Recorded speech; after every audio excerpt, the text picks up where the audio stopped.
ઓમ નારાયણ પરો વ્યક્તા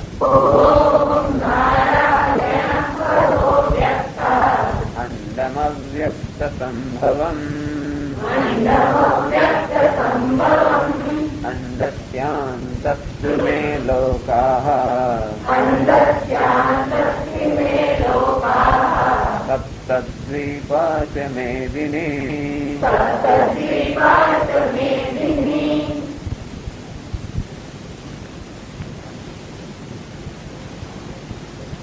આમ ભાષ્યનો પ્રારંભ ભગવાન શંકરાચાર્ય મંગળાચરણથી કરે છે.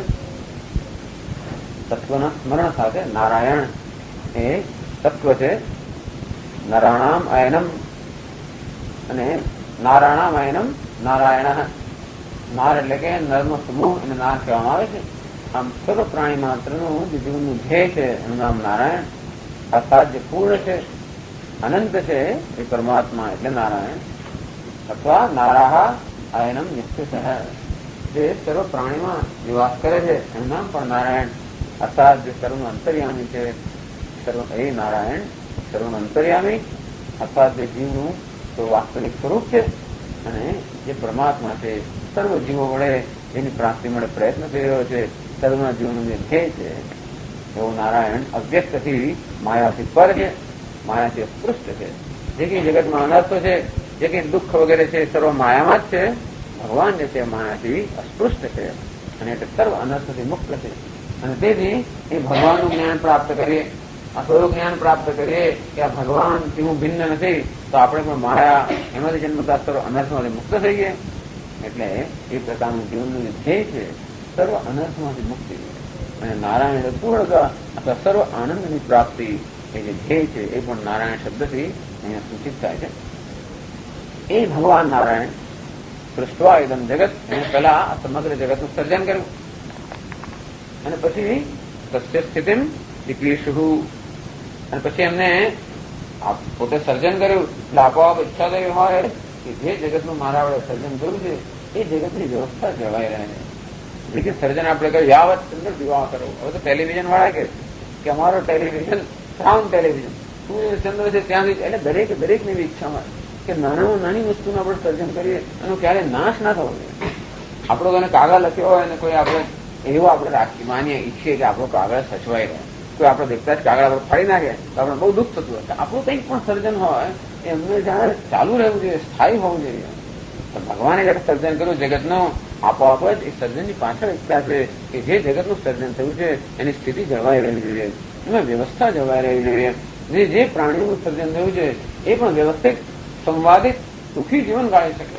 એવું તો અનાદિત છે કે જે પ્રાણીઓનું સર્જન થયું એમના જીવનમાં દુઃખ હોય, સંઘર્ષ હોય, તેથી જો વ્યવસ્થા જળવાઈ રહી હોય, જીવનમાં જગતમાં સંવાદિતા હોય તો પ્રાણી માત્ર પણ એ સંવાદિતાથી જીવી શકે. અને તેથી એવી સંવાદિતા જાળવી રાખવા માટે, એની વ્યવસ્થા જાળવી રાખવા માટે ભગવાને સૃષ્ટિના પ્રારંભમાં પ્રજાપતિની ઉત્પત્તિ કરી અને એ રીતે બે પ્રજાપતિની ઉત્પત્તિ કરી. કારણ કે બે પ્રકારનો ધર્મ છે જીવનમાં, એક પ્રવૃત્તિ લક્ષણ અને બીજો નિવૃત્તિ લક્ષણ. પ્રવૃત્તિ લક્ષણ ધર્મ એટલે જેમાં કર્મનું પ્રાધાન્ય છે, અનેક પ્રકારના કર્મકાંડ જ્યાં થતા હોય છે અને જેને જે જગતની સ્થિતિ જળવાઈ રહેતી હોય છે. અને તેથી જે મરીચી વગેરે પ્રજાપતિ છે એનું ભગવાને પહેલા સર્જન કર્યું જેથી આ પ્રજાપતિઓ પોતે જ એ કર્મનું અનુષ્ઠાન કરે અને જોડે જોડે એ કર્મના અનુષ્ઠાનનો ઉપદેશ પણ આપે, પ્રચાર કરે. આમ ધર્મનું અનુષ્ઠાન કરવાનું અને ધર્મનો પ્રચાર કરવાનું કાર્ય આ મરીચી વગેરે પ્રજાપતિને ભગવાને સોંપ્યું. બીજો ધર્મ છે નિવૃત્તિ લક્ષણ ધર્મ, જેનું મૂળ લક્ષણ શું છે? જ્ઞાન અને વૈરાગ્ય. નિવૃત્તિ એ તો આંતરિક વસ્તુ છે. આપણું મન નિવૃત્ત છે કે નહીં તો આપણે જ જાણતા હોઈએ. અને પ્રવૃત્તિ બહારથી દેખાઈ આવે કે આ વ્યક્તિ પ્રવૃત્ત છે. તો નિવૃત્તિ જે છે એના બહારના હલનચલનથી આપણે ન કહી શકીએ કે આ વ્યક્તિ નિવૃત્ત છે કે નહીં. મનમાં નિરાંત છે કે નહીં એવું બહારના વ્યવહાર પરથી ન કહી શકીએ. બહારથી ગમે તેટલા શાંત આપણે હોઈએ, જેમ ત્રીજા અધ્યાયમાં કહે છે કે કર્મેન્દ્રિય તો એની બધી શાંત છે, એકદમ સ્થિર આસનમાં બેઠો છે અને છતાંય મનમાં અનેક પ્રકારનો ઉદ્વેગ હોય, અનેક પ્રકારનું ચિંતન હોય. એટલે નિવૃત્તિ ધર્મ જે છે એ કેવો છે? આંતરિક છે. પ્રવૃત્તિ ધર્મ કેવો છે? બાહ્ય છે. જે બહિર્મુખ વ્યક્તિઓ હોય એ પ્રવૃત્તિ ધર્મ માટે યોગ્ય છે. જે અંતરંગ વ્યક્તિઓ હોય એ નિવૃત્તિ ધર્મ માટે યોગ્ય છે. તો વ્યક્તિમાં ક્ષમા, દમા, ઉપરમા આ પ્રકારના જયારે મનમાં ગુણો હોય ત્યારે આપણે કહીએ કે આ વ્યક્તિ નિવૃત્ત છે. અર્થાત સંઘર્ષમાંથી નિવૃત્ત છે, ચિંતામાંથી નિવૃત્ત છે, અજંપામાંથી નિવૃત્ત છે, ઈચ્છામાંથી, કામનામાંથી નિવૃત્ત છે. એમનામ ક્ષમા. ઉપરમા એટલે મનમાં કોઈ પ્રકારનો સંઘર્ષ કે વિરોધ કે ઈચ્છાઓ, રાગ દ્વેષ જન્મતા નથી. પણ બહારનું લક્ષણ કયું છે? જ્ઞાન અને વૈરાગ્ય. જેના જીવનમાં વિવેક હોય એના જીવનમાં વૈરાગ્ય આવશે. અને જેના જીવનમાં વૈરાગ્ય છે એનું મન ધીમે ધીમે શાંત થતું છે.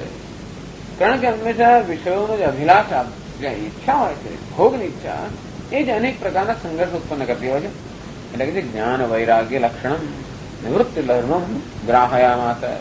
આમ સનગ, સનંદન, સનાતન, સનતકુમાર આ બધા આમ સનગાદ ઋષિઓ જે નિવૃત્તિ પરાયણ જ્ઞાનિષ્ઠ જે ઋષિઓ છે એ ઋષિઓને મેં પણ ઉત્પન્ન કર્યા.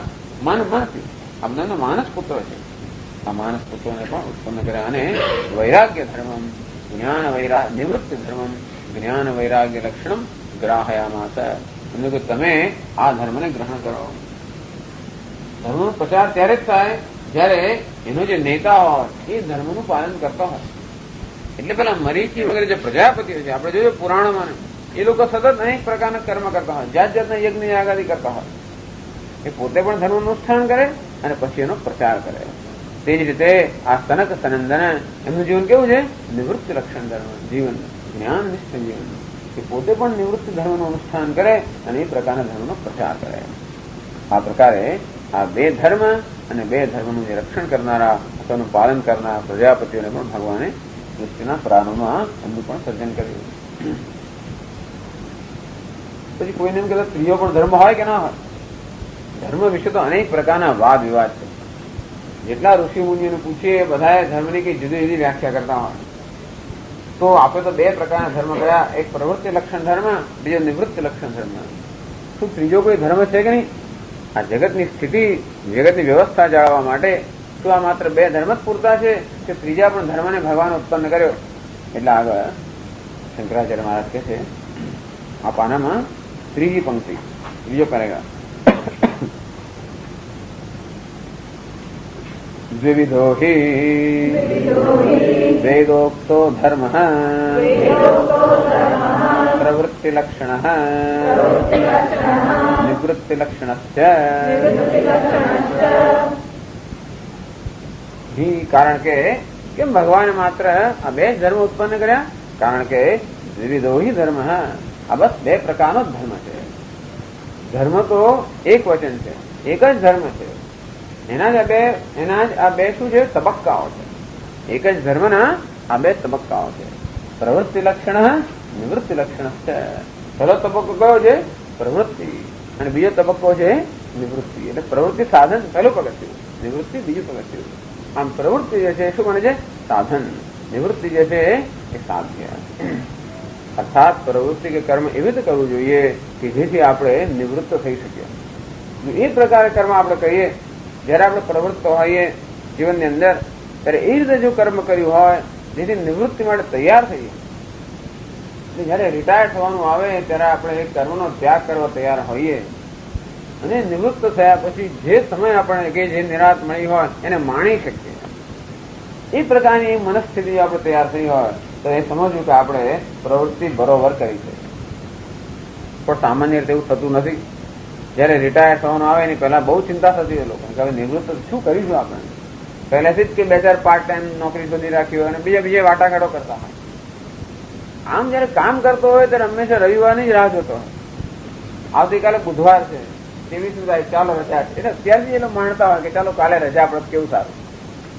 આમ પ્રવૃત્તિ કરતા કરતા માણસ હંમેશા નિવૃત્તિનું જ ચિંતન કરતો હોય. તો રજા દાડે શું કરે છે એને પૂછ્યું. સવાર થઈને રોજ કરતા ઉલટો વધારે એક્ટિવ. રોજ તો બેંકમાં જવામાં કે નોકરી જતા જતા કેટલાય ઉધામા કરતા હોય. પણ આજે જયારે રજા છે ત્યારે બહુ તો વધારે સુએ અનેક પ્રકારની પ્રવૃત્તિ. એટલે કે મનુષ્યના જીવનમાં નિરાંત નથી. આ નિરાંત એ એક આંતરિક વસ્તુ છે. નિરાંત હોવી એક માનસિક ગુણ છે. અને આપણે બેસી રહ્યા છીએ કે કશું કરતા નથી માટે નિરાંત છે એવું નથી. ગમે તેનું કરતા હોય તોય મનમાં નિરાશ હોય તે માણસ નિવૃત્ત છે. એટલે શંકરાચાર્ય ભગવાન જેવા કે મહર્ષિ વેદવ્યાસ જેવા હોય એ ભલે ગમે તેટલી પ્રવૃત્તિ કરતા હોય તો પણ એમનું મનમાં કેવું છે? નિરાંત છે. અને બીજા લોકો ગમે તેવા નિરાંતમાં હોય અને કશું ના કરતા હોય તોય પણ એ નિરાંત ના હોય, જે મનમાં અનેક પ્રકારનો અજંપો હોય. એટલે એને ધર્મ કહેવાય છે. આ પ્રવૃત્તિ લક્ષણ એક ધર્મ છે. એ ધર્મ એટલે ભાષ્યકાર સમજાવે છે કે આપણા જીવનનો ધ્યેય સિદ્ધ કરવાનું જે સાધન છે એનું નામ ધર્મ. ધારણા ધર્મ, ધારાતી ધર્મ, એવા ધર્મની વ્યાખ્યા જે ધારણ કરે છે. એટલે આ બે પ્રકારનો ધર્મ છે એ જ આગળ સમજાવે શંકરાચાર્ય આગળના વાક્યમાં કહે છે.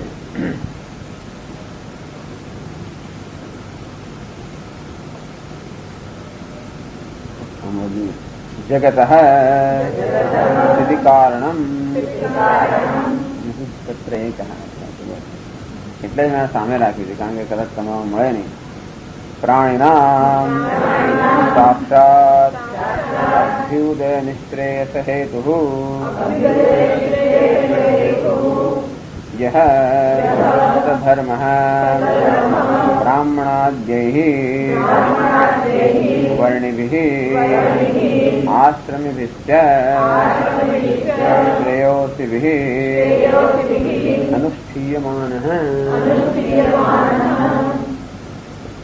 ધર્મ અનુષ્ઠીયમાનઃ. ધર્મ એને કહેવાય જેનું અનુષ્ઠાન થવું જોઈએ.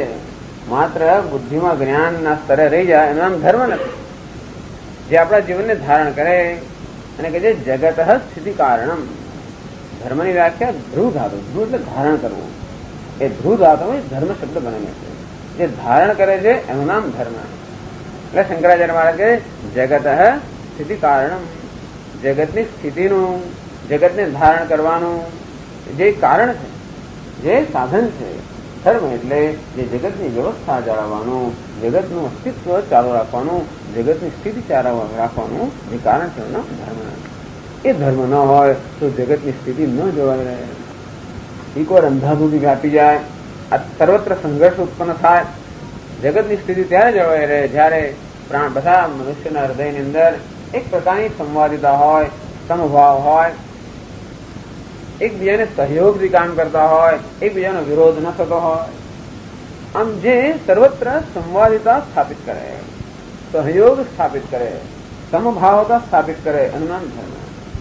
એટલે ધર્મ આપણને જીવનનું એક એવું ઉચ્ચ ધ્યેય આપણી સમક્ષ રજૂ કરે, જે ધ્યેય બધાને સુસંગત હોય. જીવનમાં એક એવું ધ્યેય હોવું જોઈએ જેમાં બધા ભાગ લઈ શકે. વ્યક્તિગત ધ્યેય મારું એવું હોય કે મને ધન પ્રાપ્ત કરવું છે અને તમારું વ્યક્તિગત ધ્યેય હોય કે તમારે ધન પ્રાપ્ત કરવું છે, તો આ બે વ્યક્તિગત ધ્યેય વચ્ચે સંઘર્ષ થવાની પૂરેપૂરી શક્યતા છે. હું જે ઈચ્છું છું એમાંથી તમે ભાગ પડવા માંગતા હો તો એવો જો ધર્મ હોય તો ક્યારે સંવાદિતા કે સમભાવ ન જળવાઈ રહે. ધર્મ એવો હોવો જોઈએ કે બધા એક સાથે વિકાસ પામી શકે. એટલે આપણા શાસ્ત્રોમાં ધર્મ પર ખૂબ ખૂબ ચિંતન કરવામાં આવે છે. એ સમાજના દરેક જે સભ્યો છે એ જો એક પ્રકારના જે મૂલ્યો છે એ મૂલ્યોનું પાલન કરતા હોય તો બધા એકબીજાને સહયોગરૂપ થાય, એકબીજાથી વિરુદ્ધ નહીં. તેથી આપણા શાસ્ત્રોમાં અને આપણા જ નહીં બધા શાસ્ત્રોમાં પણ એવા મૂલ્યોનું પાલન કરવાનું આપણે કહેવામાં આવે છે જેથી બધાનો વિકાસ થાય. સત્યમ વદ ધર્મમ ચર. સત્ય જીવનમાં હોવું જોઈએ. ધર્મ એટલે પ્રામાણિકતા જીવનમાં, આપણે કર્મપરાયણતા, આપણી કર્તવ્યતા જીવનમાં હોવી જોઈએ. અને તેથી કર્તવ્ય પરાયણ આપણો ધર્મ છે. ભારતની આ સંસ્કૃતિ જે છે એમાં ધર્મનો એક વિશિષ્ટતા, ધર્મની વિશિષ્ટતા છે કર્તવ્ય પરાયણતા. કે દરેક વ્યક્તિ પોતાના કર્તવ્યનું પાલન કરે. અને કર્તવ્યનું જ્ઞાન ક્યાંથી પ્રાપ્ત થાય? શાસ્ત્રમાં. અને શાસ્ત્રમાંથી ન પ્રાપ્ત થાય તો વેદમાંથી પ્રાપ્ત ન કરી શકે તો પુરાણોમાંથી, ઇતિહાસમાંથી. આ મહાભારત, રામાયણ વગેરે ગ્રંથો જે છે આપણને ધર્મનું જ્ઞાન આપતા હોય છે. અને તેથી કયા સંજોગોમાં આપણે કેમ વર્તવું, કયા સંજોગોમાં આપણી કયા પ્રકારની ફરજ છે એનું જ્ઞાન પ્રાપ્ત કરવા માટેનું સ્થાન છે શાસ્ત્ર. પતિ, પત્ની, પુત્ર, મિત્ર, રાજા, પ્રજા, આ દરેક જણાને કેમ વર્તવું જોઈએ અને એવી રીતે વર્તવું જોઈએ જેથી રાજા જે કંઈ કરે એ પ્રજાને માટે હિતકારક હોય, પ્રજા જે કંઈ કરે એ રાજાના હિતમાં હોય. જો રાજા અને પ્રજા પોતપોતાનું વ્યક્તિગત હિત સાધતા હોય તો ક્યારે રાજ્ય જળવાઈ ન રહે, ખૂબ સંઘર્ષ થાય. એટલે જગત સ્થિતિ કારણમ, જે જગતની સ્થિતિ જળવાઈ રહે જેનાથી એનું નામ ધર્મ. અને કર્તવ્ય પરાયણતા, પશ્ચિમના દેશોમાં એવું નથી, તે હંમેશા અધિકાર પરાયણતા, દરેક પોતાના અધિકાર સ્થાપિત કરે છે કે હું પિતા છું, હું પતિ છું, હું પત્ની છું, હું માલિક છું, હું નોકર છું, મારા આટલા આટલા અધિકાર છે, મને આ મળવું જ જોઈએ. ત્યારે આપણે ત્યાં શું છે, હું પતિ છું માટે મારું આ કર્તવ્ય છે, મારે આ કરવું જોઈએ. હું રાજા છું, મારું આ કર્તવ્ય છે, મારે કરવું જોઈએ. કર્તવ્યમાં હંમેશા સેવા અને આપવાની હંમેશા વૃત્તિ હોય, જ્યારે અધિકારની અંદર લેવાની વૃત્તિ હોય. અધિકારમાં હંમેશા પોતે વ્યક્તિ હંમેશા નજરમાં હોય, જ્યારે કર્તવ્યની અંદર અન્ય લોકો, સમાજ કે જગત નજરમાં હોય. આમ આપણી દ્રષ્ટિ પહેલેથી વિશાળ છે, તો ધર્મની દ્રષ્ટિ, કર્તવ્યની દ્રષ્ટિ અત્યંત વિશાળ છે કે દરેક વ્યક્તિ એક કુટુંબનું અંગ છે, સમાજનું અંગ છે, દેશનું અંગ છે, અરે વિશ્વનું અંગ છે. અને દરેક વ્યક્તિ જે કંઈ કરે એની અસર બીજા પર પડવાની. હું કુટુંબનો એક સભ્ય હોઉં તો હું જે કંઈ કરું એની અસર કુટુંબના બીજા સભ્યો પર પડવાની. હું સમાજનો એક અંગ સભ્ય હોઉં, જે કંઈ કરું એની અસર સમાજ પર પડવાની. અને તો પછી કેવી રીતે આપણે વર્તન કરવું જોઈએ જેથી આપણા કર્મથી આ કુટુંબમાં, સમાજમાં, દેશમાં, અરે વિશ્વમાં પણ કોઈ પ્રકારનો સંઘર્ષ ઉત્પન્ન ન થાય, કોઈ બીજાના હક ન છીનવાઈ જાય, અથવા હું જે કંઈ કરું એનાથી કેવું છે બીજાનો પણ વિકાસ થઈ શકે. અર્થાત મારો વિકાસ બીજા લોકોના ભોગે નહીં, પરંતુ મારો વિકાસ એ બીજાના વિકાસને પણ મદદરૂપ થાય, એ પ્રકારનું વર્તન કેમ કરવું એનું નામ ધર્મ. અને તો જ જગતની સ્થિતિ જળવાઈ રહે. અને એટલે વેદમાં જ આનું જ્ઞાન આપણને કોણ આપે? જેના બધાનું જ્ઞાન હોય કે કુટુંબ વ્યવસ્થા કેમ જળવાય, સમાજ વ્યવસ્થા કેમ જળવાય, દેશની વ્યવસ્થા, રાષ્ટ્રની વ્યવસ્થા કેમ જળવાય, અરે જગતની વ્યવસ્થા કેમ જળવાય, એવું સાર્વત, એવું સમગ્ર જ્ઞાન જેને હોય એ જ આપણે કહી શકે કે કયા સંજોગોમાં શું કરવું યોગ્ય છે. અને કોઈ મનુષ્યની કોઈ એવી શક્તિ નથી, આપણે તો અલ્પ જ્ઞાની છે, આપણું જ્ઞાન કેટલું. અને તેથી ઈશ્વર જ આપણને આ ધર્મનો ઉપદેશ આપવા શક્તિમાન છે, કારણ કે ઈશ્વર કેવો છે? સર્વજ્ઞ છે. એટલે સર્વત્ર શંકરાચાર્ય કહે છે વેદોક્ત ધર્મ, વેદો હિ વેદોક્ત ધર્મ. આ ધર્મનું જ્ઞાન ક્યાં પ્રાપ્ત થયું છે? વેદમાં. વેદ એ શું છે? ઈશ્વરની વાણી છે, ઈશ્વરમાંથી પ્રગટ થયેલા છે. અને માટે ઈશ્વર જે સર્વજ્ઞ છે, જેને સર્વનું જ્ઞાન છે, એ આપણને આ ધર્મનું જ્ઞાન આપવા માટે સમર્થ છે. અને એટલે સતત હંમેશા આપણે પ્રમાણ કોને ગણતા છે? વેદને. અને વેદ પર રચાયેલા જે શાસ્ત્રો છે એમનું પણ પ્રામાણ્ય પછી હોય. એમ ભગવદ્ ગીતા પણ વેદનો જ સાર આપણે સમક્ષ રજૂ કરે છે, પણ એ પણ પ્રમાણ કે પુરાણો પણ વેદની જે દ્રષ્ટિ છે એ આપણે સમક્ષ રજૂ કરે છે, કે ઇતિહાસ ગ્રંથો પણ. તેથી ઇતિહાસને, પુરાણ ને બધાને પણ આપણે પ્રમાણ ગણતા હોઈએ છીએ. પણ એમનામાં ને વેદમાં જો વિરોધ આવે તો આપણે વેદને પહેલું મહત્વ આપીએ. એટલે કે જગત સ્થિતિ કારણમ. ચાલો, જગતની સ્થિતિ ક્યારે જળવાઈ રહે? જયારે બધા લોકો સુખી હોય ત્યારે. તો જો અત્યારે ક્યાંય લડ નથી ચાલતા, કશે અત્યારે વિરોધ નથી. કેમ? બધા લોકો આનંદમાં છે. આપણે કોઈ દિવાળીમાં ખૂબ આનંદ બધાને, કરોડો રૂપિયાનું દારૂ ખાવાનું, અબજો રૂપિયાની મીઠાઈઓ ખાધી. કેમ? તો કોઈ આનંદમાં છે. કારણ કે અત્યારે શું છે? વરસાદ સારો થયો છે, સારો પાક થવાનો છે. ભલે નથી આપણા ખિસ્સામાં કઈ આવ્યું હોય કે ન આવ્યું હોય તો પણ એક પ્રકારની આપણે આશા છે. અને એટલે બધા આનંદમાં છે, ક્યાંય હુંદડો કશું નથી. પણ જ્યાં દુકાળ પડે અને જ્યાં અનેક પ્રકારની મુશ્કેલીઓ હોય ત્યારે માણસોનું મન પણ એકદમ કેવા હોય? વિક્ષિપ્ત થઈ ગયા હોય. ભાઈ એમાં શું છે? એમાં કઈ ભાંગફોડ શું છે? અને તેથી સંઘર્ષ થતા હોય. એથી સ્થિતિ ક્યારે જળવાઈ રહે? સંવાદિતા ક્યારે જળવાઈ રહે? વ્યવસ્થા ક્યારે જળવાઈ રહે? લોકો કુટુંબમાં પણ વ્યવસ્થા ક્યારે જવાય? બધા લોકો જરા આનંદમાં હોય ત્યારે, નહીતર ન જવાય. અને એટલા માટે સાક્ષાત અભ્યુદય નિશ્રેયસ હેતુ. આ ધર્મ એવો હોવો જોઈએ જે મનુષ્યની જે મૂળભૂત ઈચ્છાઓ છે એ ઈચ્છાનો પૂરી કરી શકવો જોઈએ. દરેક વ્યક્તિની જે ઝંખના હોય છે ને, આંતરિક ઝંખના, એ ઝંખનાને અનુરૂપ ધર્મ હોવો જોઈએ. મનુષ્ય શું ઈચ્છે છે એની ઈચ્છા પૂર્ણ થાય, અર્થાત પોતાનું જીવન, પોતાનું કર્તવ્ય જયારે કરતો હોય ત્યારે એક આંતરિક સંતોષ પ્રાપ્ત થાય. જીવનમાં પોતે જે ઈચ્છી રહ્યો છે એ ધ્યેય સિદ્ધ થાય, એ પ્રકારનું જો કર્તવ્ય હોય તો જ એ વ્યવસ્થા જાળવી શકે. આપણે કોઈ પ્રકારના વિચાર વગર બરાબર ઠોકી બેસાડો કે આમ જ કરવું ને એને તેમ જ કરવું, અને એ વસ્તુના સ્વભાવને વિરુદ્ધ હોય તો આપણો અપેક્ષા રાખે જળ પાસે, પાણી પાસે કે તારો ઉપર ચડવું હવે છે, તો જળનો સ્વભાવ શું છે? એ તો નીચે જ વહે, એ ઉપર ના જાય. અગ્નિને કહે કાલથી તું ઠંડો થઈ જાય તો પણ ન થઈ શકે. કેમ? અગ્નિનો સ્વભાવ છે ઉષ્ણતા. અને તેથી આપણે ધારે કોઈને સૂચના આપીએ તો એવી સૂચના આપવી જોઈએ જેના સ્વભાવને અનુરૂપ હોય, અને સાથે સાથે એના મનની જે અપેક્ષાઓ છે, અભિલાષાઓ છે, ઈચ્છાઓ છે, એને પણ સુસંગત હોય. માણસ બનવા ઈચ્છતો હોય ધનવાન, અને આપણે એને દરિદ્રતાનો જ ઉપદેશ આપે કે વૈરાગ્યનો ઉપદેશ આપે તો ના ચાલે. એટલે વિવેકાનંદ કહે છે કેળવણી એવી હોવી જોઈએ કે વિદ્યાર્થી જે શીખવા માંગે એ એને શીખવાડવું જોઈએ. આપણે જે શીખવાડવા માંગીએ છીએ એ નહીં, એને શીખવું છે કે નહીં, આપણે જે કહીએ છીએ એમાં એને રસ છે કે નહીં એ અગત્યનું છે.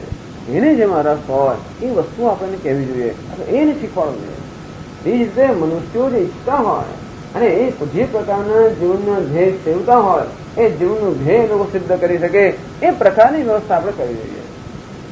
તો મનુષ્યના જે ધ્યેય છે એને બે વિભાગમાં વહેંચ્યું છે. એકને કહે છે અભ્યુદય, બીજો છે નિશ્રેયસ. બે પ્રકારની વ્યક્તિઓ છે.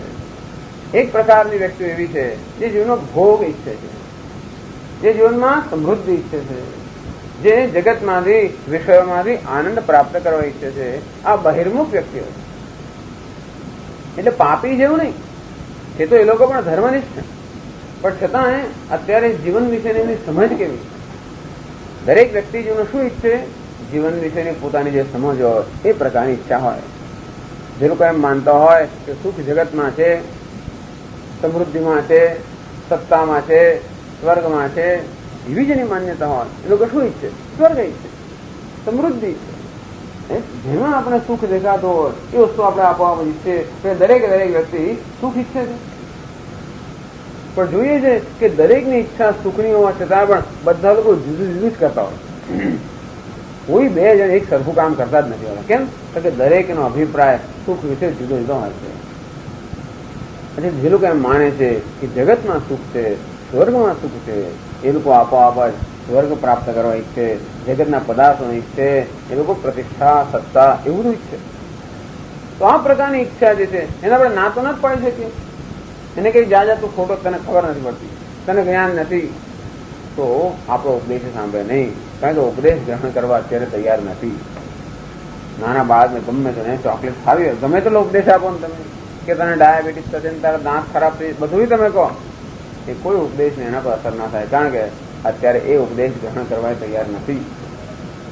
હા, એને એમ કહો કે જો ચોકલેટ પેટમાં દુખશે તો જુદી વાત છે. એ માં કેવી હોશિયાર જેને બરાબર લાગે. એટલે જે વસ્તુ પેલાને સમજ પડે એવું તમે એને કઈ કહો તો બરાબર. ચોકલેટ ખાઈશ તો પેટમાં, એટલે ક્યારેક પેટમાં જો પેલી કાલે ચોકલેટ ખાધી ને એટલે આજે દુખી એમ કહે, મનમાં એ ઘુસાડી આપે પહેલા તો. અને જયારે પોતાને કામ કરાવવું હોય ત્યારે આવી રીતે કરાવે. જે ન આપવું હોય તો ના આપે, આવી રીતે ના આપે. એટલે આ બધી માવાને જોઈએ છે આપણે એવી રીતે કામ, એવી રીતે. પણ જ્યાં સુધી એને ના લાગે ત્યાં સુધી એ કોઈ દિવસ ઉપદેશ ન સાંભળે. મનુષ્યો આપણા સમાજમાં મોટા ભાગની વ્યક્તિઓ તો એવી જ હોય છે જે લોકો આવે છે જીવનમાં કંઈક માણવા ઈચ્છતા હોય છે અને જીવનના પદાર્થોમાં સુખ ઈચ્છતા હોય છે. એ લોકો ભૌતિક સમૃદ્ધિ કે ભૌતિક ઉન્નતિ ચાહતા હોય છે. આમ ભૌતિક ઉન્નતિ ચાહનારામાં એક મોટો વર્ગ છે, એ ભૌતિક ઉન્નતિને કહેવાય છે અભ્યુદય.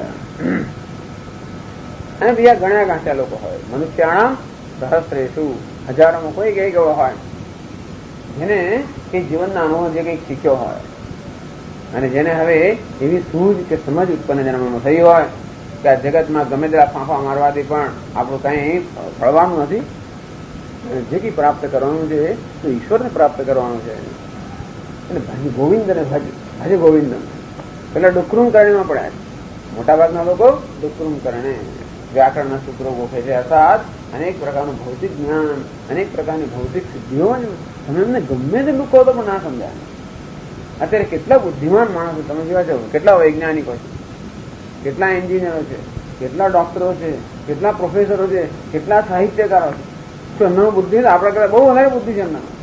અને છતાંય પણ આમાંની કોઈ વસ્તુ એ લોકો કરતા નથી, કારણ કે આમાં એમને કોઈ પ્રકારનો રસ નથી. એમને જીવનમાં દ્રઢ એવો નિશ્ચય છે કે સુખ તો અભિજ્ઞાનમાં જ છે, કે સાહિત્યમાં જ છે, કે એમાં પોતાના વિષયમાં. હવે એમને તમે ગમે તેટલું કહો તો પણ એ નિવૃત્તિ ધર્મ કે એ લોકો કઈ આ શાસ્ત્રનું શ્રવણ વગેરે માટે અત્યારે ઉપલબ્ધ જ નથી, અવેલેબલ નથી. તો એમને પણ જીવવાનો હક તો છે ને, એમની પણ અભિલાષા પૂરી તો થવી જોઈએ ને. પછી આપણે એમનો અનાદર કરીએ કેમ ચાલે? એટલે એમને પ્રવૃત્તિ લક્ષણ ગણવું. ચાલો તમે પ્રવૃત્તિ કરો, તમારે જે જોઈતું હોય એ પ્રાપ્ત કરો. આમ તમને એવું તમારે સ્વર્ગ જોઈએ છે તો આ કામ કરો, પૈસા જોઈએ છે તો કે આ અનુષ્ઠાન કરો, કીર્તિ જોઈએ છે તો કે આ કરો. એમની જે પ્રકારની ઈચ્છા હોય એ પ્રકારનું કર્મ આપણે એમને આપીએ, પણ એક શરત સાથે કે અમે કહીએ છીએ એમ તમારે કરવાનું.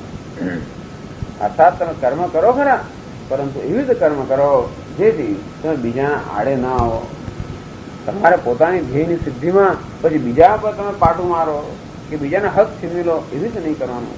અર્થાત કર્મ કરતી વખતે અમુક પ્રકારનું ડિસિપ્લિન, અને તેથી એ વસ્તુ જરૂરી છે કે વિધિ અને નિષેધ. એટલે પ્રવૃત્તિ લક્ષણ જે ધર્મ છે કેવો છે? વિધિ નિષેધાત્મક. આમ કરવાનું, આમ નહીં કરવાનું. એ તો બધી વિધિ નિષેધ તો હોય છે. કચરો વાળતી વખતે વિધિ નિષેધ હોય. પેલા કચરો ઉભા સાવરણી લગાવે તો કે નહીં બેસીને કરવાનું, વિધિ. ઉભા નહીં વાળવાનું, નિષેધ. આમ તેમ ગમે તેમ પછી આમ નીચે લીધું કે નહીં આવી રીતે નહીં, જો ત્યાં કચરો રહી ગયો એ સીધું કરવાનું, બધી જગ્યાએ બરોબર સરખી વાળવાનું. પછી અંદર કબાટ નીચે કશું જુએ જ નહીં તો કે નહીં એમાંથી પણ લઈ લેવાનું. અનેક પ્રકારની વિધિ. આમ નાનામાં નાના કરવા કેટલી વિધિ હોય છે. ચા બનાવવા પણ વિધિ, રસોઈ પેલો કે ભાત કુકરનો ભાત હું ના ખાઉં એમ કેમ તો કે એમાં તો સ્વાદ ના આવે, એમાં પાણી. એટલે ભાત બનાવવાની વિધિ એ તપે નહીં બનાવવાનો. પેલા જાડા ચોખા ને પાતળા ચોખા, નવા ને જૂના, અનેક અનેક બધું. એટલે વિચાર કરો કેટલી વિધિ હોય છે ને. આપણે એમ કે આ તો ખાલી વેદમાં જ છે, પણ માણસ માત્ર મનમાં વિધિ નિષેધ એટલા દ્રઢ થઈ ગયા છે, માત્ર એનો ઉપયોગ જ વેદો કરે છે. આપણે શાસ્ત્રો જોઈએ છે કે આ માણસ હંમેશા વિધિ અને નિષેધથી જ કામ કરતો હોય. એને કહે કે આમ નહીં કરવાનું તો એ નહીં કરે, આમ કરવાનું તો કરશે. એ રીતે જ મોટા ભાગના લોકો ટેવાયેલા છે. બધા લોકોને કઈ ને કઈ સૂચના જોઈએ, તમે શું કરવું એમ ન કહો. આ બધું બહુ લેક્ચરો આપવાના વાત બરોબર, એમાં કરવાનું શું? એમને કહી તમે 4:30 વાગે ઉઠો, પછી પૂર્વ દિશામાં બેસો, નાહી ધોઈને પછી આટલી માળાઓ આમ બહુ બધા આનંદ થાય કે હા કંઈક કરવાનું કહ્યું. કારણ કે દરેક મનુષ્ય, મોટા ભાગના મનુષ્યો કોઈ સૂચનાની અપેક્ષા રાખતા હોય છે. જે વેદો આપણે શાસ્ત્રો પણ સૂચના આપે છે કે કર્મ આમ કરવું જોઈએ, આમ ના કરવું જોઈએ. યજ્ઞ કરતા હો કે જે કંઈ કર્મ કરતા હો, કે વ્યવહારિક કર્મ, લૌકિક કર્મ કે વૈદિક કર્મ, એ બધાની વિધિ અને નિષેધ. એ રીતે આ કર્મનું નિયંત્રણ થતું હોય જેથી કર્મ યોગ્ય રીતે થાય. પરંતુ બીજા જે ગણ્યા ગાંઠ્યા લોકો જે છે એ કેવા છે? જેમનો વિવેક છે, વૈરાગ્ય છે, અને તેથી એ બહિર્મુખ, એ લોકો અંતર્મુખ બન્યા છે. કશ્ચિત ધીર પ્રત્યેક આત્માનમૈક્ષત આવૃત ચક્ષુ અમૃતત્વ ઈચ્છન. જે લોકોને અમૃતત્વ જોઈએ છે, જે લોકોને કોઈ મર્યાદિત વસ્તુથી સંતોષ નથી, જેમને નિત્ય વસ્તુ જોઈએ છે, તો વિવેક જન્મ થયો છે. એ લોકો પછી આ જગતના પદાર્થોનું સેવન ન કરે. બધા પદાર્થો મર્યાદિત છે, તેથી એ લોકોને અનંત વસ્તુ જોઈએ, મર્યાદિત વસ્તુ જોઈએ, અમૃતત્વ જોઈએ. એમને માટે છે નિવૃત્તિ લક્ષણ ધર્મ. એને શું કહે છે? નિશ્રેયસ. નિશ્રેયસ સમજાવશે આગળ. નિશ્ચિતમ શ્રેયસ. શ્રેયસ એટલે કલ્યાણ. એવું કલ્યાણ કે હંમેશ માટેનું કલ્યાણ, સ્થાયી કલ્યાણ, ટેમ્પરરી નહીં, ક્ષણિક નહીં. તો એટલે નિશ્રેયસ. નિશ્રેયસ એટલે કે મોક્ષ, એટલે કે બ્રહ્મ અથવા પરમાત્મા, અથવા જે પરમાત્માની પ્રાપ્તિ કરવા ઈચ્છે છે તે એમણે જ્યાં પરમાત્મા હોય ત્યાંથી જ પ્રાપ્તિ કરવી પડે. અને તે લોકો કેવા છે? અંતર્મુખ છે. એ લોકો નિવૃત્તિ લક્ષણ ધર્મ પાલન કરે છે. એમનું ધ્યેય છે નિશ્ચયતા. આમ બે પ્રકારના ધ્યેય છે જીવનમાં. માટે બે પ્રકારના ધર્મ છે. માણસ જે પ્રકારનું ધ્યેય સેવતો હોય એ ધ્યેયની સિદ્ધિને અનુરૂપ જે સાધન હોય એનું નામ ધર્મ. તો મનુષ્ય બે પ્રકારના ધ્યેય સેવતા હોય છે. એક અભ્યુદય અથવા ભૌતિક ઉન્નતિ, અને નિશ્રેયસ એટલે કે આધ્યાત્મિક ઉન્નતિ.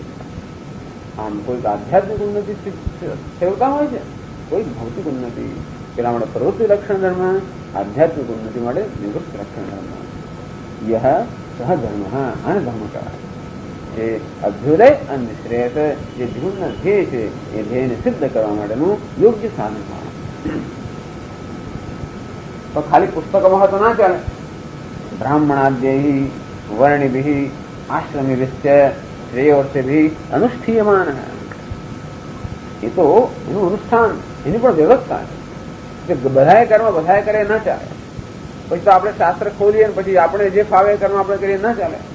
દરેકે દરેક કર્મ અધિકારી પ્રમાણે, યોગ્યતા પ્રમાણે થવું જોઈએ. જે પ્રકારનો આપણો સ્વભાવ હોય, જે પ્રકારનું આપણું સામર્થ્ય હોય, જે પ્રકારની આપણી શક્તિ હોય, એને અનુરૂપ કર્મ કરવું જોઈએ. પછી આપણે બધે 5,000 રૂપિયા ના હોય એનાથી ના જ જમાડીએ, એવું કેવી રીતે ચાલવાનું? અને એટલા માટે જેટલે પ્રકારનું અસ્તિત્વ, સામર્થ્ય કેટલું છે, વિદ્વત્તા, એનું જ્ઞાન હોવું જોઈએ. તેથી શાસ્ત્રોએ કોણે કેવા પ્રકારનું કર્મ કરવું અને કઈ રીતે કરવું એ બધી વિગતો આપેલી છે. બ્રાહ્મણ વર્ણ, બ્રાહ્મણ, ક્ષત્રિય, વૈશ્ય, શૂદ્ર આની ચર્ચા પણ આવશે. કે આ દરેકના માનસિક જે સ્થિતિ પ્રમાણે આ માનસિક જે ગુણો સત્વ, રજસ અને તમસ, જે સાત્વિક માણસો હોય એને બ્રાહ્મણ કહે છે. જેનામાં રજસ વધારે હોય પછી સત્વ હોય એને ક્ષત્રિય કહે છે. જેમાં રજસ વધારે હોય એમને અને તમસ પછી હોય એને વૈશ્ય કહે છે. જેમાં તમસનું જ પ્રાધાન્ય હોય એને શૂદ્ર કહે છે. આ જન્મથી નક્કી નથી થતું, આ મનના સ્વભાવથી નક્કી થાય છે. તો સ્વભાવ પ્રમાણે જેને કર્મ આપવું છે. હોય બિચારો શૂદ્ર માણસ અર્થાત તદ્દન તામસ માણસ હોય અને એને પછી આપણે કહીએ કે લે ભાઈ તું આ એક કવિતાની રચના કર, તું કોઈ સાહિત્ય, એવું કઈક એને કામ સોંપીએ જેના માટે સત્વ જોઈએ તો એ ન થાય. અને સાત્વિક માણસ હોય એને કહીએ તું ઝાડુ વાળવા કાલથી, તો એને ફાવે નહીં. અને તેથી આ જે ધર્મ છે એ દરેકના સ્વભાવને અનુરૂપ હોય અને શાસ્ત્રો તેથી વ્યક્તિના સ્વભાવને અનુરૂપ કયા પ્રકારનું કર્મ હોવું જોઈએ એમની પણ સૂચના આપી. એટલે અહીંયા કહે છે શંકરાચાર્ય બ્રાહ્મણાદ્યયી, બ્રાહ્મણો જેની આદિમાં છે. આમ બધા વર્ણ, બ્રાહ્મણ, ક્ષત્રિય, વૈશ્ય, શૂદ્ર, વર્ણી વળે અને પછી આશ્રમી ભી. એક જ માણસ પાસે બ્રાહ્મણ તો ખરો પણ જીવનની કઈ અવસ્થામાં છે એ પણ અગત્યનું. કારણ કે જેમ જેમ આપણે મોટા થઈએ તેમ તેમ આપણા મનમાં પરિવર્તન થતું હોય, સ્વભાવમાં પરિવર્તન થતું હોય, પરિપક્વતા જીવનમાં આવતી હોય. એટલે કયા પરિપક્વતાની કઈ અવસ્થામાં છે? એ બ્રહ્મચર્ય અવસ્થામાં છે એ પણ ઉંમરથી નક્કી નથી થતું. એ પણ મનનો સ્વભાવ જ છે. બ્રહ્મચારી, ગ્રહસ્થ, અમુક પ્રકારની ઈચ્છાઓ જન્મે, અમુક પ્રકારની અભિલાષાઓ હોય એ ગ્રહસ્થાશ્રમ માટે યોગ્ય છે. પછી 25 વર્ષનો હોય કે 27 હોય કે 18 વર્ષનો હોય એ અગત્ય એની ઉંમર નથી. તો માની લો 25 વર્ષે સામાન્ય રીતે આ પ્રકારની વસ્તુ થાય. અને પછી જે નિવૃત્તિ પરાયણ છે, તપસ્યા પરાયણ છે, જેને હવે કંઈ જીવનમાં કર્મ નથી કરવાનું, તપશ્ચર્યામાં જીવન જીવે છે, વાનપ્રસ્થ, અને જે જ્ઞાનને સમર્પિત છે સંન્યાસી. આમ આશ્રમ વિધિ છે, શ્રેયોર્થી વિધિ. અને આપણે ધર્મનું પાલન કોઈ પણ કર્મ ક્યારે કરી શકીએ? જ્યારે કર્મના ફળમાં આપણને રસ હોય ત્યારે. જ્યારે કર્મમાંથી જે ફળ મળે છે એમાં રસ ના હોય તો કર્મ થાય જ નહીં. આજે શું જમ્યા? તો કે આજે હું જમ્યો જ નથી, કે હું જમી નથી, એમ વારંવાર. કેમ? તો કે ભૂખ જ નથી લાગી. આજે રસોઈ બનાવી નથી, કેમ? ભૂખ નથી. રસોઈ ક્યારે માણસ બનાવે? જયારે આપણને ખાવાની ઈચ્છા હોય ત્યારે. તો કોણ રસોઈ બનાવે? એટલે એનું ફળ હોય, કર્મનું ફળ હોય, એ ફળની અંદર જયારે આપણે રસ શ્રેય વિધિ. એટલે મોટા ભાગના લોકો ખાતો નથી, કેમ? ભૂખ નથી. તેથી શ્રેષ્ઠ અર્થાત કર્મના માંથી જે ફળ મળે છે એ ફળની જે ઈચ્છા ધરાવે છે એવી વ્યક્તિઓએ આ ધર્મનું અનુષ્ઠાન કરવું જોઈએ. એમના સ્વભાવ પ્રમાણે, બ્રાહ્મણનો સ્વભાવ છે, વૈશ્યનો સ્વભાવ છે, એ પ્રમાણે, એમની અવસ્થા પ્રમાણે, ગ્રહસ્થ છે, વાનપ્રસ્થ છે, સ્વભાવ પ્રમાણે, અવસ્થા પ્રમાણે જે યોગ્ય કર્મ છે એનું પાલન કરવું જોઈએ. અને તો જ ધર્મ કેવો છે? અનુષ્ઠીયમાન. ધર્મ ત્યારે જ જવાય રહે ત્યારે એનું અનુષ્ઠાન કરવામાં આવે. ખાલી વાતો કરવામાં આવે તો ધર્મ ના જવાય રહે. એનું અનુષ્ઠાન, સત્યમ વદ એટલે સત્યનું પાલન થવું જોઈએ. ધર્મમ ચર, ધર્મનું પાલન થવું જોઈએ. કર્તવ્યનું પાલન થવું જોઈએ. આ પ્રકારે એ માટે ભગવાને આ વર્ણ અને આશ્રમની વ્યવસ્થા કરી. બહુ સુંદર વ્યવસ્થા કરી છે. બધા લોકો એક સરખા બનાવ્યા હોત તો આ જગતની વ્યવસ્થા ના જવાય. કુટુંબમાં જ બધા લોકો એક સરખા હોય તો જ વ્યવસ્થા ના જવાય. પતિ અને પત્ની જુદા જુદા સ્વભાવના તો જ ઘર ચાલે.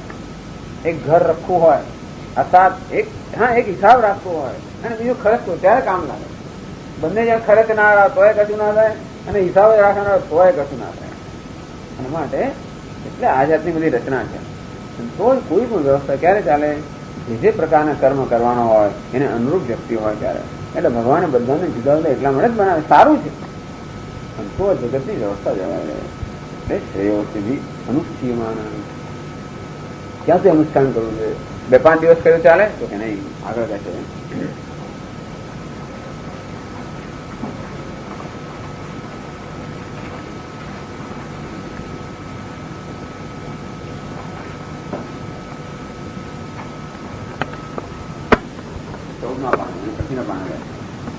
દીર્ઘેણ કાલેન.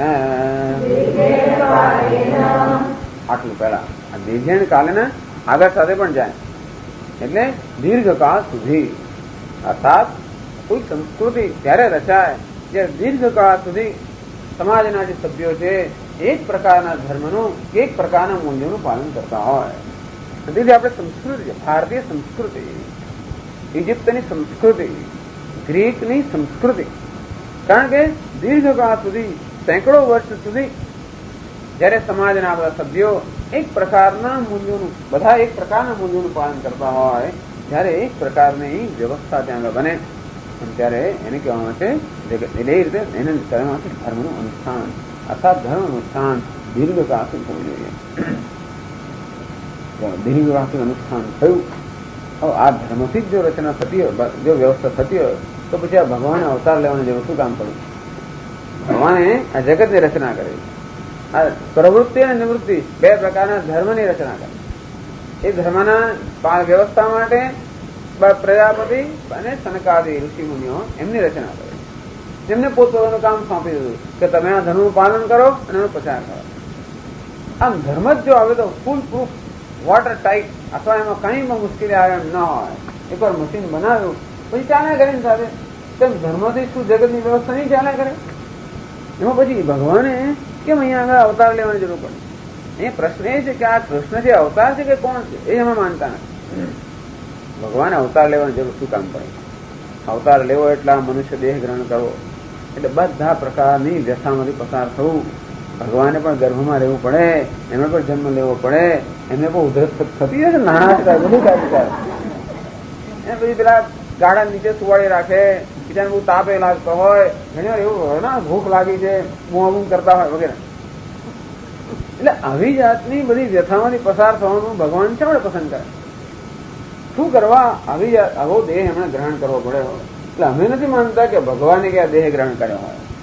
તમે જ કહો છો એ પ્રમાણે જગતની વ્યવસ્થા જાળવવા માટે જો ધર્મ પૂરતો જ હોય તો પછી આ ગીતાના જે ઉપદેશક છે કૃષ્ણ, તો કોઈ બીજી વ્યક્તિ જ હોવી જોઈએ. એ ઈશ્વર નહીં હોય.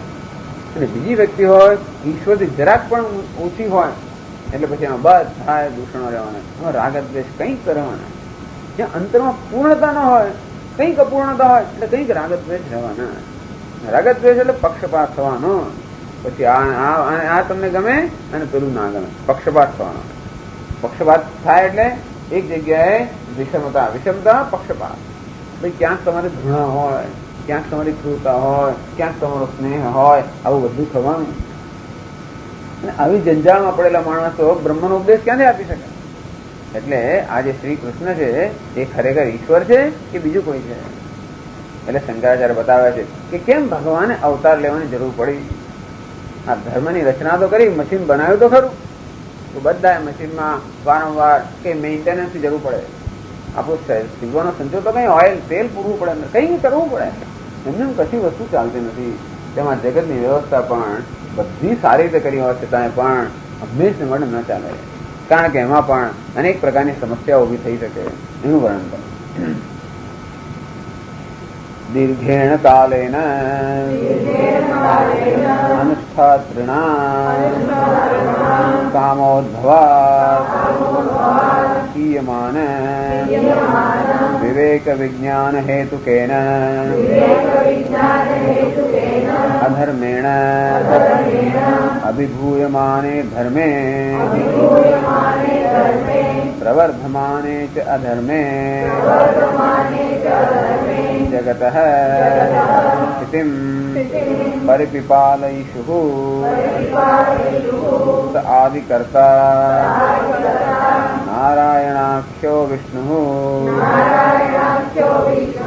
ભૌમસ્ય બ્રહ્મણઃ બ્રાહ્મણ બ્રાહ્મણત્વસ્ય રક્ષણાર્થમ દેવક્યાં વસુદેવાત અંશેન કૃષ્ણઃ કિલ સંબભૂવ. દીર્ઘેણ કાલેન કોઈ પણ વસ્તુ બહુ લાંબો સમય ચાલે તો ધીમે ધીમે ધીમે એમાં છીણા પડતા જાય. અને આ ધર્મમાં પણ શરૂઆતમાં તો બહુ સરસ ચાલ્યું હતું. સત્યયુગની અંદર તો બધા સાત્વિક જ વ્યક્તિઓ હોય. પછી ત્રેતા યુગ આવ્યો એ ધીમે ધીમે રજસનો પ્રવેશ થયો. દ્વાપર યુગ આવ્યો ધીમે ધીમે તમસનો પ્રવેશ થયો. આ કલિયુગ આવે એટલે તમસનું પ્રાધાન્ય થઈ જાય. અને તે રીતે દીર્ઘેણ કાલે અનુષ્ઠાતॄણામ કામોદ્ભવા. ધર્મના પાલન કરવાથી સમાજમાં સંપત્તિ આવે, સમૃદ્ધિ આવે. કારણ કે સંવાદિતા છે. દરેક જણ એવી રીતે કર્મ કરે છે જેથી સમગ્ર સમાજનો વિકાસ થાય. પોતાનો વ્યક્તિગત વિકાસ થાય તો ખરો જ, પણ જોડે જોડે સમાજનો પણ વિકાસ થાય. એનું નામ ધર્મ. દેશની પણ ઉન્નતિ થાય. એમ વ્યક્તિગત ઉન્નતિમાં સમાજનો ભોગ ના અપાય, સમાજની ઉન્નતિમાં દેશનો ભોગ ન અપાય, એ પ્રકારનું જે આચરણ છે એનું નામ ધર્મ. અને તેથી દીર્ઘકાળ સુધી આ પ્રકારના ધર્મનું અનુષ્ઠાન કરવાને કારણે તે વખતે ભારતની અંદર પણ સમૃદ્ધિ અને અનેક પ્રકારનો વિકાસ, ઉન્નતિ, અભ્યુદય થયો છે. અને જેમ જેમ સમૃદ્ધિ આવતી જાય તેમ તેમ સગવડ આવતી જાય, જેમ જેમ સગવડ આવતી જાય તેમ તેમ ધીમે ધીમે આપણામાં આળસ આવતી જાય. ધીમે ધીમે પછી મહેનત કરવાની કે પરિશ્રમ કરવાની કે દુઃખ વેઠવાની કે દુઃખ સહન કરવાની શક્તિ ઓછી થતી જાય. અને તેમ તેમ પછી પેલી તપશ્ચર્યા જે છે એ ધીમે ધીમે ઓછી થાય. તપશ્ચર્યા ઓછી થાય એટલે ધર્મના પાલનમાં પછી વિક્ષેપ પડવાનો. કારણ કે ધર્મનું પાલન કરવું હોય તો ખૂબ તપશ્ચર્યા કરવી પડે. નિત્ય નૈમિત્તિક કર્મ બધો વેદની અંદર બધો ધર્મનું પાલન કરવા જોઈએ તો આપણે કશે સમય જ ના મળે, બીજું કંઈ કરવાનો ટાઈમ ના મળે. નિત્ય કર્મ રોજ કરવાનું, સવાર, બપોર, સાંજ. નૈમિત્તિક કર્મ પૂર્ણિમા આવી તો આ, અમાવસ્યા આવી તો પેલું, એમ 11 આવે તો બીજું, એમ નૈમિત્તિક કર્મ. અને વળી પાછું સામાજિક કર્મ અને એ પ્રકારનું અનેક પ્રકારના કર્મ કરવાનું હોય. એટલે વ્યક્તિ એકદમ બરોબર એવું રહેવું જોઈએ અને સાવધાન જાગૃત રહેવું પડે. અને એમાં વ્યક્તિગત રાગ દ્વેષનો તો કોઈ સવાલ આવે જ નહીં. એને શાસ્ત્રની સૂચના પ્રમાણે જ પોતાનું જીવન ઘડવું પડે. અને એને માટે અનેક પ્રકારનો ભોગની અપેક્ષા હોય છે. વ્યક્તિગત સ્તરે અનેક પ્રકારના ત્યાગની અપેક્ષા હોય છે. એવો ત્યાગ ત્યારે જ કરી શકીએ જ્યારે આપણું મન કેવું હોય, મજબૂત હોય, એક આંતરિક બળ હોય અને જીવનમાં તપશ્ચર્યા હોય ત્યારે થાય. એટલે પતંજલિ ઋષિ એમ કહે છે કે અહિંસા, સત્ય, અસ્તેય, બ્રહ્મચર્ય, અપરિગ્રહ આ બધા યમોનું પાલન કરવું હોય તો જોડે જોડે જીવનમાં તપ હોવું જોઈએ, તપશ્ચર્યા હોવી જોઈએ, સ્વાધ્યાય હોવી જોઈએ, શૌચ હોવું જોઈએ, એટલે શુદ્ધિ હોવી જોઈએ, સ્વચ્છતા, પવિત્રતા હોવી જોઈએ, સ્વાધ્યાય હોવો જોઈએ, શાસ્ત્રનું અધ્યયન થવું જોઈએ, ઈશ્વર પ્રેરણાન, ભગવાનની ભક્તિ હોવી જોઈએ. તો જ આપણે આ બહારના મૂલ્યોનું પાલન કરી શકીએ. એક આંતરિક બળ આપણું ઉત્પન્ન થાય તો જ અહિંસા, સત્ય વગરનું પાલન શક્ય બને, નહીં તો ના બને. પરંતુ જેમ જેમ સગવડ થતી જાય, જેમ ઓછી મહેનતે વધારે મળતું જાય તેમ તેમ પછી તકલીફ ઉઠાવવાની જે આપણે તકલીફ ઉઠાવવાની આપણી જે શક્યતા, ક્ષમતા છે એ ઓછી થતી જાય. અને તેથી દીર્ઘેણ કાલેન અનુષ્ઠાતॄણામ કામોદ્ભવાત. એકવાર સુખી થયા, ભોગમય જીવન થયું, એટલે ધીમે ભોગની ઈચ્છા વધતી જાય. ધીમે ધીમે પછી આ મૂલ્યોનો પણ ભોગ અપાતો જાય, જે અત્યારે આપણે જોવા મળે છે. કિયમાન વિવેક વિજ્ઞાન હેતુ કેન બુદ્ધિની સાત્વિકતા ઓછી થઈ જાય, બુદ્ધિમાં રજસ આવવા માંડે, તમસ આવવા માંડે. જ્યાં સુધી બુદ્ધિમાં સત્વ હોય ત્યાં સુધી આપણે હંમેશા નિર્ણય કરી શકીએ કે પ્રવૃત્તિ, નિવૃત્તિ, શું કરવું જોઈએ, શું ન કરવું જોઈએ એનો નિર્ણય કરવા માટે બુદ્ધિમાં સાત્વિકતા જોઈએ. આ કાર્ય છે કે અકાર્ય છે, કરવું જોઈએ કે ન કરવું જોઈએ, આનાથી કઈ ભય ઉત્પન્ન થશે કે નહીં થાય, આનાથી હું બંધનમાં પડીશ કે મુક્ત થઈશ, આ પ્રકારના નિર્ણય કરવા માટે સાત્વિક બુદ્ધિ જોઈએ. પરંતુ ભોગને કારણે, વિષયના ઉપભોગને કારણે, જે સ્વચ્છંદતાને કારણે જેમ જેમ રજસ પ્રવેશ થતો જાય તેમ તેમ પછી આને ધર્મ કહેવાય કે ન કહેવાય એની જે આપણી જે નિર્ણય કરવાની શક્તિ છે એ ધીમે ધીમે ક્ષીણ થતી જાય. અને તમસ જયારે આવે ત્યારે તો અધર્મને જ ધર્મ કહેતો થાય. રજસ હોય તો ધર્મ આને કેવો કે નહીં, એવી અનેક પ્રકારના સંઘર્ષ જન્મે. અને જેમ તમસ આવતું જાય અધર્મમ અધર્મ મિત્યા મન્યતે તમસાવૃતા. તમસ જયારે આવે ત્યારે તો અધર્મને જ ધર્મ કહે. ગોળીબાર કેમ ના કરવું, અમારો ધર્મ છે એમ. એમનો તમસ જે વસ્તુ જાહેર છે કે કોઈનું જાન ન લેવું જોઈએ એનો માણસ ધર્મ તરીકે ઠરાવે એનો અર્થ એ કે તમસ. અંતિયમાન વિવેક, આપણે વિવેક બુદ્ધિ છે એ ધીમે ધીમે ધીમે આ ભોગોને કારણે, આ સ્થૂળતાને કારણે, રજસ અને તમસને કારણે આપણે વિવેક બુદ્ધિ ધીમે ધીમે ક્ષીણ થતી જાય.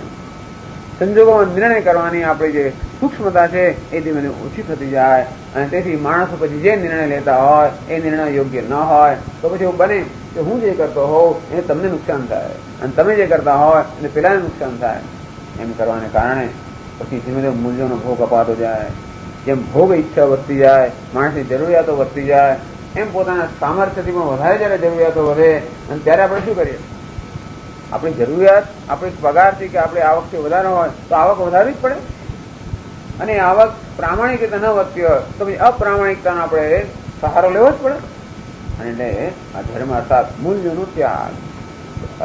અધર્મેણ અભિભૂયમાને, આ અધર્મનો જયારે અધર્મની વૃદ્ધિ થાય, અધર્મનો પ્રભાવ વધે, અભિભૂયમાને ધર્મે, અને ધર્મ અધર્મ વડે દબાઈ જાય. અને ઘણી વાર લાગે, તરત ના થયા. ધીમે ધીમે ધીમે અધર્મનો પેસારો થતો જાય અને ધીમે ધીમે ધીમે આ ધર્મ જે છે એનું બળ ઘટતું જાય.